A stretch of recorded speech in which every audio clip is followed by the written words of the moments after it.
Hi there, welcome to the podcast series, The Role of Coaching in HR. I'm Colin Newbold, and in this series I feature the backroom stars of HR. These are people officers in medium-sized organisations who are quietly making it easier for their employers to achieve success. Now, many of them will be new to you, and in each episode I invite them to share their story and some of the challenges they've overcome in their journey so far. Now, the series is sponsored by the coaching platform findmecoaches.com, and so I also get my guests talking about what coaching they may have received, how they've used coaching in their careers, and how coaching is being deployed inside their organisation. I really hope you enjoy it. Let the episode begin. So welcome to another of our Role of Coaching in HR podcasts. Today I'm joined by Mubashera Khan, who is actually in Dubai. She's based in Dubai. And Mubashera, I'd like you to make yourself known to our audience in the way that, somebody who knows you well, perhaps a colleague, how they might introduce you. First of all, thank you so much, Colin, for inviting me and giving this opportunity. I think sometimes there's our own hesitation when we are introducing ourselves or being known. But I would say I am, not just the region, but I think people would say I'm someone who is a go-to person. And that's because professionally I'm a HR, but then with strategic HR as well as being an empath, and that is something personal to me. I feel that is something I have learned along the way, where you need to first of all have a good listening ear, and only then can you impart knowledge or find a workable solution or give solution to someone or even give guidance to somebody. So I think that's what people, at least in my inner circle and my colleagues, would say about me. Good listening ear. Yes, absolutely. I Perhaps think shouldn't we all have that? it's perhaps the thing we most need and are not taught. Yeah. I don't think I spent any time at school on listening. Now, I think we do subconsciously. It's just that we prioritize what comes first to us. And also because, you are in that space that, should I give time to listen to somebody or just get the work done? And depending Yes. on what my personality and character is, I would lead it that way. Okay, so tell us about how you got into this role, your career path up to date. I would say a bit of both. Going back to my university days, I loved media and communications, and I wanted to get into journalism and events because it was very, very exciting out there. But then once I started getting in, and I was in the UK, and doing the internships and connecting with people, it opened a bigger world because I was brought up in Saudi, so it's a very, very different culture and a different background. And all of a sudden I'm in the UK, where you have literally a can of worms open up. There's so much exposure, there's so much to learn. And I think that's where the mind shift happened, I would say, because I was like, I love doing that work, but then I'm more of a people's person. I love talking to people. I love the just connecting with people and understanding and see if I can guide and help them. And also in my university, I was able to connect to the new students who used to come from, say, Asia, from Middle East, because I had gone through that journey. So I think that's where my shift happened. And I started working from, looking at hospitality industry, looking at the call centers, because call centers way back is where most of the students would end up.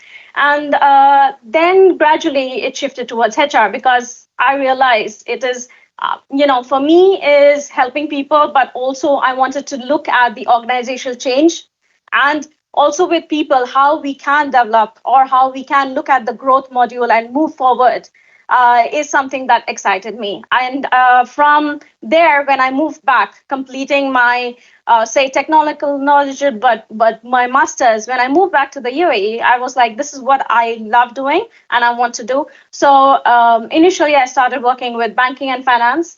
And I do believe, even though, whatever, we come across so many industries, banking and finance industry actually kind of puts a foundation and a structure to where people are. And that's what I learned. And from there, I moved to oil and gas industry. And then the technology phase happened. So I've been working in the startup phase for the last 7 years now. But throughout the journey, multiple facets, I still feel there's so much more that we need to do and so much more we need to learn. And we are literally on the onset of AI hitting us, where we feel a little disconnected that what's going to happen for the future. But I feel one thing that did help me, because I'm a voracious reader. I do read a lot. I kind of do it. So one shift I would say in my personal journey, from oil and gas or banking, moving into the tech industry, I was like, what do I do to kind of be absorbed or be like a sponge and start learning? I started learning about tech stack, agility, and everything. And luckily, that's what helped. Sometimes you are not given an open forum for people to come and say, okay, here you go, Mubashera, you have everything over here. No, sometimes you need to create your own paths, and sometimes you need to learn and unlearn things as well. So that's how my journey has been. Interesting. Thank you. How do you see the role of AI in HR going forward? Absolutely much needed, Colin. The reason why I say it, AI is a tool, a resource which will definitely help me. So it's going to make my life easier. No doubt about it. I love it that I have a bot helping me. But even in that, I still believe there needs to be governance, there needs to be ethic, there needs to be a line that we need to draw. And overnight, we are not going to lose people, because we need the people to feed in that data for AI to then develop those processes and plays, and also kind of relate back to, because sometimes the data that is feeded in, or the AI is picking up the data, it might be old, it may be outdated, it might not be relevant to, say, a particular region. If I talk about, say, today, just very, very basic recruitment, or the trends in the HR field or in the market, we need to connect with numerous industries, numerous people, see what they're doing, especially when we are putting up, say, com and ben strategies, when we are looking at retention strategies.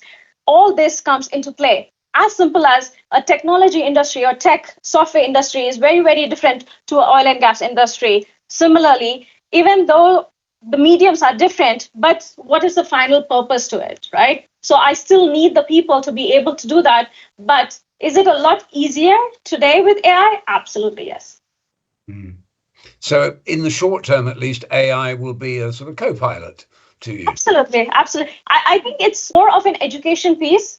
I think people need to start. I'll give you that example. When I moved into the tech, I did not know, or rather, I'm on the other side where it's like tech stack or agility. I was like, okay, the engineering team or the product team is doing it. Do I need to learn it, or do I need to know it? But then I was, as a HR business partner, I had to learn that, so that tomorrow, if any of my colleagues or any of my people that I cater to are having an issue, I need to understand what this issue is in order to, find a solution. Similarly, AI is here, but we need to learn AI. We need to learn, a workaround on what helps and what does not help. I cannot just say, put a prompt on AI on a chat and say, I need this. No, it will not help me. It might just give me gibberish, or it might just give me, irrelevant information, which might not help me. It's very interesting. I was experimenting yesterday with some AI that was helping to write proposals, and I got the output, which I have to say was very quick. It was less than 10 minutes, but it was full of errors. Yes, which was surprising. Yeah, Colin, I feel it is because it's based on out of assumptions, right? Like, for example, if I talk about labor laws, and for HR, not just for HR, strategic business decision, where we are talking with the management team for the future of the business, for the future of our own people. When we look at labor laws, UAE labor law, Middle East labor law versus US or Germany, or say, for example, even Saudi, every area is very, very different. and also the norms and our own labor laws are very, very different. Some might correlate, say, for example, very, very basic, like a maternity or paternity leave. That's very, very generic. That might be okay. But when we talk about processes, how do we do the probations? How do we do that? Again, every country has their own ways of doing, and we need to ensure that is incorporated. So maybe something is working for UAE might not work for the UK, and vice Right. versa. So that's how I see it, that AI might give you generic information, but it would not give you the exact. We still need to literally say, walk into a room, have a session on labor laws. And also with the current trends in the market, every 3 months, there's something new happening. Yeah, that's a good point. But what surprised me was that this one was supposed to be crawling over my website, my social media presence, etc., and picking out the information from there. It didn't even spell the name of my company correctly, which was, that was a little bit concerning. So I think we're some way down the road, I think, before we can see AI being of great value to us. But anyway, you're right. We need to learn it now. So you know what the funny thing is, Colin? As simple as, we as humans, we are not perfect. We do make mistakes. For example, you would be surprised to know how many people pronounce my name in so many different ways, right? Because again, it's a very, very Arabic, very, very Asian name, which, the Western world would not know it. Similarly, Far Eastern names are so difficult for people to pronounce. Now, based out of that, as humans, we make errors. Now, we cannot just hand over our lives, let it be personal or professional, to our AI and say the AI is going to find me solutions. It's not going to happen. Have I got it right, by the way? Mubashera, is that good? Absolutely, yes. Yes, we had that conversation, yes. So going back to your role in HR, what are some of the challenges you've faced in that role, and how did you overcome them? I think not just with HR, but significant challenges, I would say, is literally organizational differences, especially when we are coming from the management side. The reason I say why I say that is I don't, I feel it's always an advantage going through our own experiences. And I have gone through a merger and acquisition previously in my previous role. And what I felt is, the immense uncertainty that we have, especially during an M&A, and if there is no communication from the management side, brings about a lot disconnect with the people. So if you're looking at growth, there's obviously a lot of confusion as well. But if you're communicating, it's a fine line where, we as HR, we are facilitators to the change, but we are definitely invested in both the people and the management. So it's not a tug of war. It is, we want to ensure the smooth running of the business and also look at our people, because we do believe, and I do believe it personally, people are our assets. We need to invest in their outcomes, in their goals, in their career development. Only then can we say that this is how we are moving forward, especially because people and culture are literally the backbone of how we want to look at the future of our organization. And also because, the other, I would say challenge is with the cultural differences, but because I think I'm lucky enough to be in Dubai because it's such a melting pot. We have so many diverse cultures that we can connect to, we can understand each other. But COVID opened up our eyes to a lot more across the world that we can do, and what worked and what didn't work. And we started finding out new solutions during that era. So I think post-COVID, there is a lot that we are doing. And also because, we do say that we need to think about mental health, but do we have those mediums? Do we have those resources available to us internally? I think we still need to get there, but it's a work in progress is what I would say. Mm. It's interesting. On a previous podcast, I talked about how my company used to talk in terms of two different pieces that have to come together in an M&A or acquisition, maybe even some kind of organizational change Yep. program. And the two parts are the mechanics of Mhm. the change, which is all to do with the technology and the functions and so on. But the other side of it is the dynamics of change, which is the people. Because to instill a new process or a new way of working, you need people to be on board with that. Um, Absolutely. and I think, that history shows that we didn't pay enough attention in the past to the dynamics Mhm. of these change programs. Yeah. And that, I believe, is being better addressed. Would you agree with that?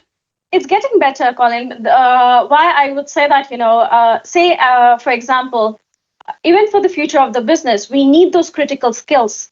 And, rather than, if I just talk about recruitment, right, I would rather upskill someone in my team or in my organization rather than going outside and looking for someone to come in, because that person will again need 6 months or sometimes even a year to kind of settle down into that role. So I think that's where the training comes into play. That, do we have the right managers very first, and also do the managers have the right tools and the resources to be able to upscale, support their team's growth, and also, where they are headed. And also, I think communication is the key. There needs to be a fine balance. And, putting my hand up high on this, that, there is a kind of disconnect. Sometimes it does happen in my previous personal journeys, professional journeys. I faced that HR is not a support function, even though it is considered across that it's a support function. The reason why I say that is because human resources plays a bigger drive from a person joining to, say, for example, talking about corporate governance, talking about legal contracts, talking about, having the contracts in play. As, post-COVID, global mobility was such an issue. We are looking at resources across the world, not just in my region. The thing is, HR needs to have a seat at the table. I mean, where, you're not just calling me, and I'm talking about not generally me, I'm talking about HR. You need to have HR where you're having those management decisions or those workshops where you're looking at, where are we headed? What's the direction? I do understand finance teams or, say, project management teams are there to find solutions, but HR is called when there's an issue, please come and resolve it. Rather Right. than, if HR is there from day one, we can come and give people perspective. We can come and make you understand what we are feeling on the ground level, because we are very, very closely connected to the people on the ground. And also, we do a lot of surveys. Yes, people don't like it, but yes, HR, we do a lot of surveys. But with those surveys, we are getting a lot of feedback.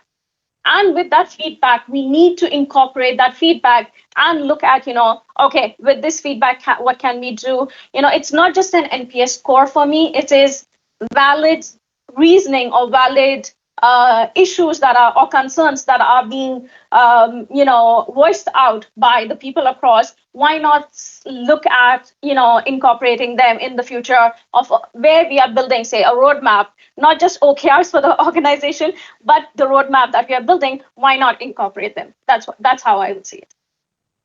So a seat at the strategy table is Absolutely. what you're after, and it's happening in some places, but It is. It presumably not in definitely is. your experience. Okay. I would say it has happened in my experience, but not all the workplaces. No. That's how I would. Yeah. Well, the way you were talking just now, that's been quite a good segue, really, for my next question. Because, as you know, this podcast is funded by the coaching platform Yeah. findmecoaches.com. So I'd like to ask you, what is your experience, Mubashera, of coaching, both personally and as well inside your organization? I think it's very, very connected, because I feel, and also it's my own personal journey where, coaching plays a huge part. You can only learn when someone is guiding you. And I put it in words. The reason being is, while you're growing up, when you're getting educated, you've always had a teacher. Definitely you have, your family or your parents or someone elderly at your home coaching you. But in order to face the world, it's your teachers who are giving you that platform. So that's how you started learning, and that's how your learning journey started. Similarly, with coaching, whatever theoretical knowledge that you gain out of your education and everything, it's always there. but with the practical world. That's the reason, for example, when we do our projects, we do have a capstone project, even say in our masters or everything. The capstone project helps us to look at practical issues, practical series where we are understanding what works. And then in those practical environments, we are using our theoretical knowledge and see what works and what doesn't work. So similarly with coaching, when I see it, I have someone with that knowledge, with that skill, with that experience who is able to then guide me and coach me, and only then I will move forward. So I am definitely an advocate. I push for it. And also, I think there are two places. One is the coaching, and the other part is the mentoring also, because you need to have a mentor that you look up to. Not necessarily it's your manager or your boss, but someone that you aspire to be, or someone who can handhold you at times. So today I do have a mentor, I do have a coach for that reason, because sometimes we as humans, we have I would say how at least 100 ideas, and you are all over the place, but sometimes you need that direction to propel and move forward and focus on. To ground you a little. Yes, absolutely. What about coaching inside your organization? Is there a culture of providing that? Yeah, so we have started where we, especially with the onboarding, post the onboarding, where we assign a mentor or a buddy system. I would love to have it a much more coachable direction, but unfortunately, most of the managers don't have the time to do it. So, at least a mentorship and a buddy is available in most organizations, and that is what we have. But what I do say to people is, externally, especially with online and LinkedIn, as well as so many mediums out there, you can reach out to people who are willing to coach you. Otherwise, look at coaches in your own fields that can, ground you, understand you, teach you in things that will help your professional growth and your personal growth as well. Yeah. I mean, those buddies, it just occurs to me, are they trained in coaching? Yes. Externally, yes, but internally, not yet. I don't have internally trained coaches, yes. Yeah, because I think buddying can be great if the person that is doing the buddying, Yes. the buddy is capable, if you like, of being able to coach, knowing how to coach. In fact, that raises another question, which is, in your experience, what do you see as the benefits of coaching? I think for me, Colin, it has been instrumental in my journey, both personal and professional, because having a mentor, having a coach has given me that clarity to kind of put my actions, or when I look at my career transition, or look at my own leadership development.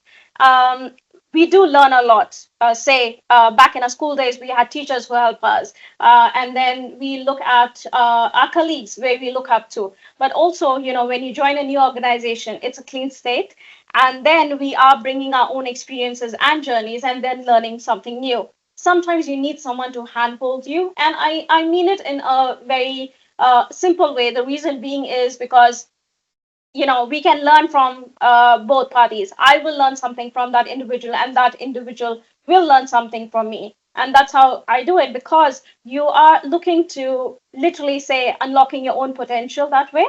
And then you have someone maybe who has developed those skill sets, and then can understand you, what you're doing right or what you're doing wrong. Or sometimes there are skills that you yourself don't know exist, and you have someone who is literally pulling it out of you. So I think it's self-awareness, but also it is continuous learning. But I have someone else, without any biases, without any judgments, helping me to grow. And that's how I see coaching. Excellent. Thank you. So we've talked about some of the issues that you've faced in your role in HR. One of them, of course, was the point that they're not still, in some cases, strategically valued. What if you had a kind of Harry Potter magic wand? I mean, what would you like to see happening in human resources that isn't happening currently? I think I would love to have a Harry Potter magic wand. First of all, I think there's so much I want to wish for, but coming back to work, I would say I would love to see a shift towards human-centered leadership at every level in the organization, not just at the boardroom level. The reason why I say it, and this is sometimes when someone having a discussion, this is what I say: we need to get the human back in human resources, but we need our management also to understand why we are doing it. Also, when I look at, we talk about what are the strengths that we are looking at, what equips our people to handle or get that growth mindset, and we need to do that and enable that at a very, very granular level. And then also, because we need to be more empathetic, we need to kind of develop those skills, but also have empathy towards our people. And if you literally look at trends, where we're talking about recruiters, we are talking about people, a lot of complaints. And I had a workshop with the Gen Zs last week, and Okay. they say, we reach out to people and we get ghosted.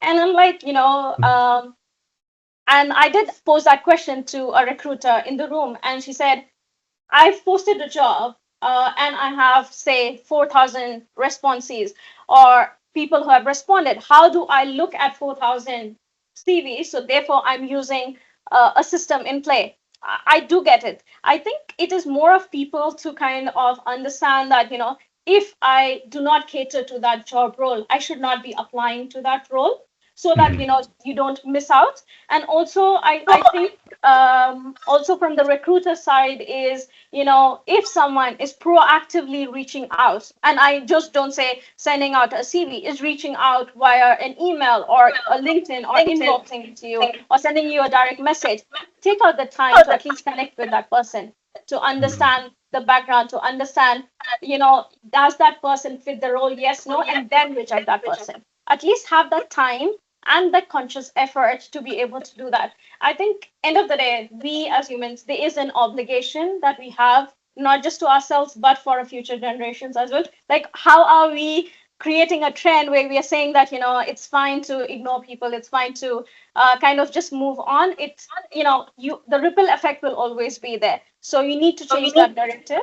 And also from the management side, I would say, give us the openness to say that, if we are coming up with initiatives or anything, not just, we can say, okay, there's no budget, let's not do it. No, if there is a reasoning, if there is a proper, kind of a case that is built around why we want to do this initiative, at least give us that space in the room to actually showcase you, and then make a decision why, you are rejecting anything that way.